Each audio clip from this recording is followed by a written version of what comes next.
Hi again, everybody. It's Kevin Canessa coming to you from the newsroom of The Observer and TheObserver.com on this, the 7th day of February in the year 2023. Sure hope you are all enjoying your Tuesday, no matter where it is you are in the country. Of course, here in the Northeast, it's very cold again today after a nice mild day yesterday. You can't even predict where this weather's going to go from minus 120 degrees in Mount Washington, Massachusetts, on the Vermont New Hampshire border, to 60 degrees on Sunday. And then it's supposed to get pretty warm again at the end of the week. So, seasons that we used to know, not quite the same as they used to be. But I do hope you're enjoying your day no matter where you are in the country. And today, as you do every week, you allow me into your homes so that I might bring you this week's news. Now, before we get to that, there are a couple of things I just want to get to first. The first is I want to announce the name of the winner of the Find the Heart contest, and it is Judy Shabunia. Judy Shabunia is the winner. She got all six of them, even though there were 7. We only required 6. So, Judy Shabunia, if you are watching, or if anybody knows who Judy is, please let her know she is the winner, and she receives $100 for getting all of the hearts correctly in last week's paper. So that's that. Now, the other thing, to anybody who may be watching, you'll see in the bottom right corner there's a little QR code there. If you have a cell phone on you and you scan that QR code, you can join me live right here on the Observer Live later on after we get toward the end of the show. And all you have to do is scan the code, and it'll bring you to a screen that will allow you to put yourself right on the air here with me. And we'll have a discussion a little bit later on. No obligation, of course, to anybody to do that, but if you want to have your say about anything in this week's paper, something that you read recently in another edition, or anything that's on your mind, we'll have a one-on-one discussion, you and me. How about that? So scan that QR code with your phone and follow the directions once you do. But if you take a look on the left side of the screen, the headline is pay to play, but there's a little play on words in a way, because I think a lot of times when you hear pay to play, you think of politics and giving money to candidates in order to play in the world and get jobs and contracts and things of that nature. But that's not what this is about. In the township of Belleville, the recreation programs, which are very, very solid, for years have been free to Belleville children. But the mayor and council have gotten together and they decided that they are going to charge nominal fees for involvement in the township's recreational programs. Now, here's the thing. When you hear about things being charged for, a lot of times there's consternation because people are afraid that it's going to be too costly. But here's the thing. This is something that was vitally necessary in Belleville, because when you don't charge for recreation programs, it means you have to recycle uniforms, you have to recycle equipment, and you don't get to invest any of the money that you would normally do if you charged fees into the programs. So because they're going to be charging for these recreation programs now, the kids of Belleville will have a much better recreation experience now. They'll have new equipment. They'll have uniforms that haven't been worn for 7 or 8 years. So that's number one. Number two, Mayor Mike Melham is a very, very reasonable man.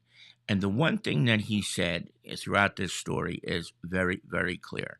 And that is, at no point will any child in Belleville be turned away if there's a financial hardship that would be caused by the fees for recreation. They will find a way to pay for the children who are in need of financial assistance. So no one gets turned away with these new rules. All it is designed to do is to allow the kids to have a better overall experience. And I think that's wonderful. And I think it's even better, too, that the kids will never be turned away because of finances. So check that out on page number 1. It's a nice story that Ron pulled together, and that really kind of explains where things are going with the rec program in Belleville. Before we move inside, I want to say good morning or good afternoon to Carmen de Jesus, our dear friend Carmen, and also my dear friend Manny Ventoso Jr., who is also watching. Boy, I don't know if you follow Manny on Facebook, but if you do, he does a lot of cleanouts, and he cleaned up a bathroom the other day that looked like it had manure on the walls of the bathtub. I don't know how you did it, Manny, without gagging or vomiting, but God bless you for doing that. But what a condition that was. I've never seen anything like it. I've seen some of Manny's construction photos before. I've been able to get through them. This one almost caused me to hurl. That's how bad it was. All right. Excuse me. A couple of things on page number 2 that I want you to know about. The first thing is that the Township of Nutley got a federal grant, a community development block grant that the state administers, and because of it, they're going to be able to make some great improvements to some streets in the township that they otherwise wouldn't have been able to do. So good job out of Mayor Scarpelli getting this grant through County Executive Joe DiVincenzo, and also beginning with the federal government, because that's where these things begin. Now, on page number 3, Kearney is looking to institute Class 3 police officers that will go to Kearney schools. They're going to hire one eventually to start. Now, I think there has been some discussion on social media about why this is all happening. And folks, I want this to be very clear that this is something, and I spoke with George King, the chief, about this personally. This is something that has been in the works for well more than a year. It goes back to Patricia Blood when she was the superintendent of schools and the police department. It is something that Flora Encarnação, the new superintendent, has wanted since the beginning of her tenure in July. And this is not something that was just decided a couple of days ago or a couple of weeks ago based on any particular incident or incidents that may or may not have taken place off campus. Make that clear. This is not a reactionary move. This is something that's been in the works for a long time. So if you go on social media and you see people saying, oh, well, this is because there's a big problem in Kearney High School or in Kearney schools, that's not why this is happening. This is happening because it is something that the superintendent has wanted for a significant amount of time and that they're finally getting to. The Class 3 officer, if and when hired, will likely go to Kearney High School to help out Vanessa Sevillano, who is the school resource officer there, who will be able to then do more, and Jack Grimm as they can, and then eventually they'll look to expand perhaps to have an SRO, not necessarily a Class 3 officer at Lincoln Middle School. So that's that. Harrison is finally going ahead with plans to build Cape May Street Park. There are some renditions in this week's edition. Check that out. A young lady who is a physical therapy student at Alvernia University spent some time in Belize as part of her training to become a physical therapist. So I hope you'll read about that. She's a Kearney resident, went to Kearney High School, and got a chance to go to Belize. And boy, that's got to be something else. Going to Belize, a beautiful, beautiful country. And I'm sure it was a wonderful place for her to get to train. So excuse me for a moment. Now we get to this week's police blotter from Tim Wagner. This one was interesting. The lead item is about a woman who wanted her boyfriend arrested. She wanted to sign a restraining order against him. She then changed her mind, and instead, when she was at police headquarters, when she was supposed to sign the restraining order against her boyfriend, changed her mind, decided she wanted to go home to the Bronx, and then asked this boyfriend, who she was about to press a restraining order against, to take their 6-month-old baby home so she could go to the Bronx. Never fails. You never know what you're going to get in the police blotter. This one was one of the doozies for sure. Jason Bernstein has his usual actually, this week he has 2 sports stories. So I hope you'll check that out. He's also got an athlete of the week. Steve Loacato, who is the business administrator for the borough of North Arlington, has been named the president of the New Jersey Municipal Managers Association. If you've never met Steve, Steve is a great man. He is so knowledgeable. He was the township administrator, the city administrator in Hackensack, and he runs a very, very tight ship in North Arlington. And because of a lot of his work, North Arlington hasn't seen a tax increase in years. So Steve has been named the president of this association. He does a phenomenal job for North Arlington, and this is certainly an honor that he deserves because he is a very, very strong leader and always has been. Now, Super Sunday is coming up. It's the Philadelphia Eagles and the Kansas City Chiefs. And the next Super Bowl, I'm not sure if I'm allowed to say that. The NFL doesn't like you to say Super Bowl. But we're running a contest with this. And you'll see underneath this week's edition of The Observer the email address editorial@theobserver.com. That's editorial@theobserver.com. We want you to drop us an email, and in the subject line, put either the name Philadelphia Eagles or put in the name Kansas City Chiefs. Whoever wins the Super Bowl, we will choose from those who chose the winner. And one of those lucky people will receive a $50 gift certificate to Up Eats and a $50 gift certificate to Fire Pit as well. So make your choice. Send that email to editorial@theobserver.com, and we'll pick the winner and announce the winner 1 week from today, just like we did with the Hearts contest. And keep in mind, you must send that email to us by 6:30 p.m. Sunday, which is the time for kickoff. Any emails that come in even 1 second after the ball is kicked off will not be considered for inclusion to win the $50 gift certificates to each of the 2 restaurants you see on that ad right there. Of course, we have 2 pages of classifieds, as we do each and every week. If you're looking for a job or a place to live and all sorts of things, we've got you covered there. Our own Lisa Fiorenzo is watching, probably in the other room, which is always nice. I appreciate that, Lee. This is a full-page ad from Mid Realty, similar to what Century 21 did last week. This is all of their Circle of Excellence winners. Each and every person you see on this page has sold at least $1 million in real estate in the year 2022, if not more, because as you get higher into the bronze, silver, and I think gold, Bobby Sizowitz is in the gold category. They're in the multi-million dollars. I don't forget which one represents which, but the great job out of these 7 realtors who sold at least $1 million in sales in the year 2022. Congratulations to all of those involved. So, that's this week's newspaper.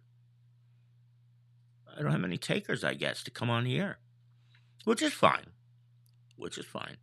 But again, that's what this little thing is here that I'm bouncing up and down a little bit. It's the QR code.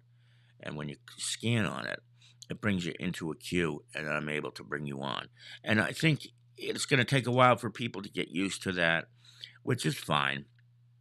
And eventually, we want you to join the discussion, because there's only so much of me people can tolerate. When you hear other perspectives, it'll be great. And we can talk about anything that's on your mind, including the Super Bowl. We could talk about the Devils winning again last night in overtime. They just seem to do nothing but win anymore, and especially when it goes into overtime, which is what they did last night to the Vancouver Canucks, even though the Devils had a 4-1 lead in that game, but blew it. So anytime we go live, you are welcome to join us, and that's what that QR code is there for. Just scan it with your phone, and boom, you join me right on the air. But it's just not going to happen today, but it will.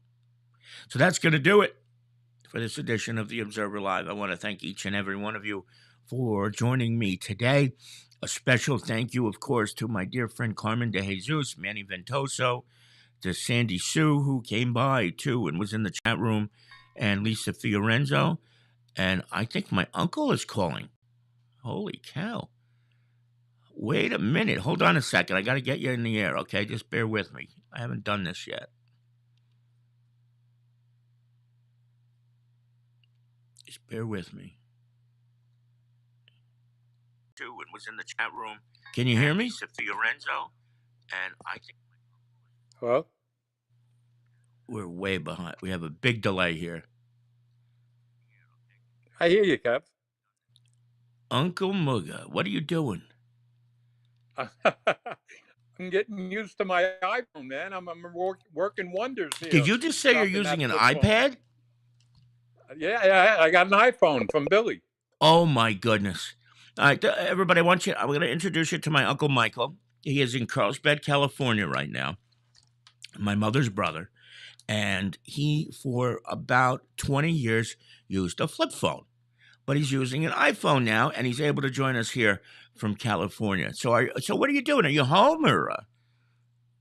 I'm home, yeah. Getting ready to go get a brake job on my car. That's going to cost me about $800. Oh, no. Oh, no. Oh, yeah, they're rubbing without even me putting the brakes in, so. I had the same thing happen to me a couple of months ago, and there's nothing worse than that, right? Because that screeching sound is just awful. And I think Billy said to me last night, he goes, how come you're always getting brakes? Because it's the damn weight of this van, and I don't need this van anymore, Kev. I don't drive around the kids anymore, and like I did years ago. I need to get a little small sports car. So are you gonna trade it in? Do you think, or? I should. I think I am. I think I've had it with this. Yeah. You don't have the kids to go to soccer practice or baseball practice anymore. You can do anything now. Exactly. Now, how you doing, nephew? It's cold today. It's 30-something degrees. So, I know you can't imagine that in San Diego where it's paradise every day. But let's talk about something that we haven't had a chance to talk about in a long time, and that is your New York Rangers. Did you watch the game last night? I did. That was that's the hardest hitting game I've seen in a long time. It reminded me of like 1980s hockey almost over again. And Elliot Friedman from TSN in Canada was saying it may have been the best hockey game of the season. Do you agree with that assessment? As far as that I was talking about, a physicality, without a doubt, it was. It was like you said, it was like the 70s, 80s hockey. Yeah, I haven't seen a game like that in a long time. Yeah, that sort of stuff almost never happens anymore, right? I mean, so it's like I like the speed of the game today. I like the scoring of the game today, but that old physicality is just missing from the game. It's become so much more European now. So when those games come back, there's so much more to enjoy, right? Yeah, exactly. This Trouba, man, he hits like a freight train. No, and he's not afraid of anybody, right? He just does not care. He does not care, and he is fearless, which is what makes him so good. And how about this? If the season were to end today, do you know what the first round of the playoffs would be? I haven't looked at that, but I have a feeling I know where you're going. Where is it? Go ahead. You can guess it, and you're going to be right. After 12 years of futility, come on. What better way to get the Devils back into the postseason than a matchup with the Rangers, which would scare the living daylights out of me? How about that? Oh, you and me both, pal. I it think would be fun. Yes, I think I might find some Xanax for that one because I would need it. I don't think I'd be able to tolerate 7 games with the Rangers and the Devils. It would be just too much. How are you doing out there? Is everything good? It's like 70 degrees today in San Diego or what? It's getting up there. It's 65 right now. Yeah, it'll hit 70. God. Always does. I remember somebody said, how come Uncle Mugga never moved back from New Jersey to New Jersey? And I said, yeah, I guess you've never lived in Carlsbad.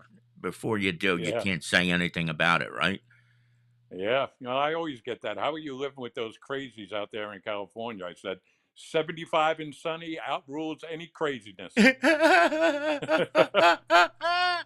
And you know the reason why he says that is because Uncle Michael is a Republican, and most of the people in Carlsbad and San Diego area are probably not, right? I mean, let's be realistic But California as a whole, as a whole, ac- right? ac- yeah, actually, San Diego is a little more on the Republican side. Is that the whole county or the city or like how does that work? I think it's the whole county, Hmm, if I'm not mistaken. Yeah, I'm in San Diego County, so okay. Now, yeah. have you seen anything about this guy George Santos from New York? I haven't been following that guy. I really don't know the backstory on that, Kevin. The backstory is that he has told lie after lie after lie about his background. He even said, Yeah, and this was funny. You know, we have a mutual friend in Sid Rosenberg on WABC in the morning, and yeah. Sid had him on 2 years ago, and he tells Sid that he went to Baruch College, right, which is where Sid went for his undergraduate. And he says, I was on the volleyball team at Baruch College, and we went out and we beat the pants off of Harvard and Yale and all these Ivy League schools, and I dusted them up. They were all, and then I got surgery on my leg. And guess what? He never went to Baruch. He never played volleyball. Baruch doesn't even play Harvard and Yale and the Ivy Leagues. And Sid bought it, and Sid thought it was the most wonderful story in the world about how he said he was Jewish. He grew up Catholic. He said he was married. He's gay. I mean, so there's all sorts of crazy things that this guy's saying, but he seems to have survived and weathered the storm so far. So I don't know. It's just, I guess that's the way it is these days, right? He sounds like a president I know of.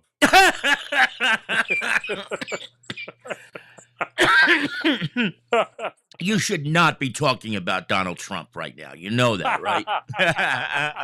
Even though I know that's not who you meant. Oh my God. All right. So when are you going to get the brakes done? I'm going in about a half hour. All right. Listen, when you get in the car, make sure to get you enough to stop while you're driving to the mechanics. All right. I go slow. I roll up to the red lights. I take it easy. Yeah. What are you gonna do? Are you gonna hang out there while they do the work, or are you gonna take an Uber back home? Yeah. Okay. Well, listen, you're the first person to ever call in on one of these programs that I'm doing here at the Observer, and I cannot thank you enough. And can't think of anybody who I would have wanted more.